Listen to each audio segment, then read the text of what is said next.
Here's the NutriMill Harvest. And these are the settings that I've used. I will show before I turn it on because it's going to be very loud and you're not going to be able to hear me. I talked to somebody with NutriMill, whether it was somebody that was an affiliate or somebody on staff, I cannot remember.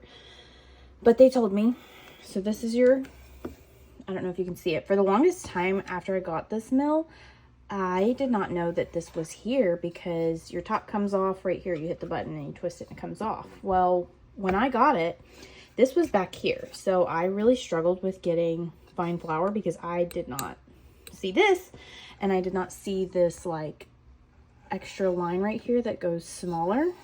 So I did struggle in the beginning with this. I do own a Wonder Mill, but once I figured this out, I gave it over to my sister-in-law in Florida and fell in love with this. But when I turn it on, let's see if I can turn it on. Okay, when I turn it on, I turn it until it does start squealing, and I don't back off of it. That's what they told me to do, to not go twist it to where the stones start grinding and you can hear it. And then a lot of people say just back off a little bit so that the sound isn't as strong. I stay on, I don't back off. I leave it to where I hear the stones grinding. I'm gonna put my wheat over here. And then once I get my grain in and it starts grinding, I'm gonna twist this red all the way back here to the end of this really thin line.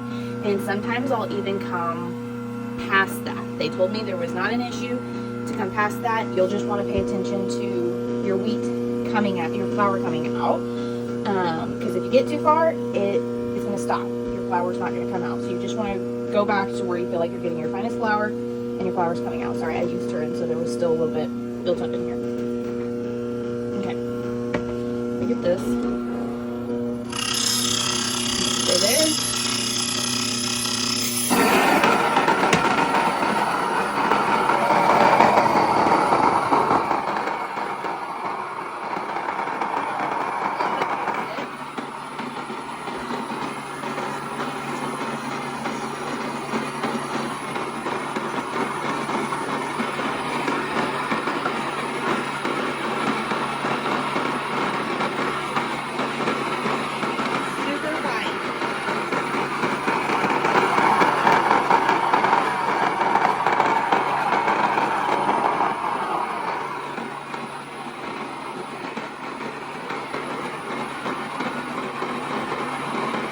Okay, here's the flour from the NutriMill Harvest. It is very soft and very fluffy.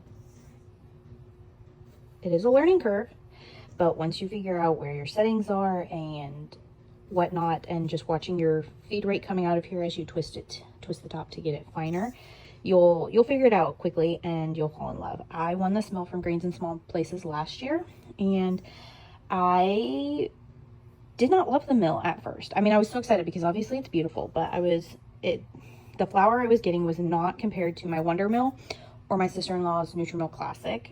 But once I talked to somebody who is either affiliate or somebody on staff at NutriMill, I cannot remember, they explained to me about setting up my knob and going further.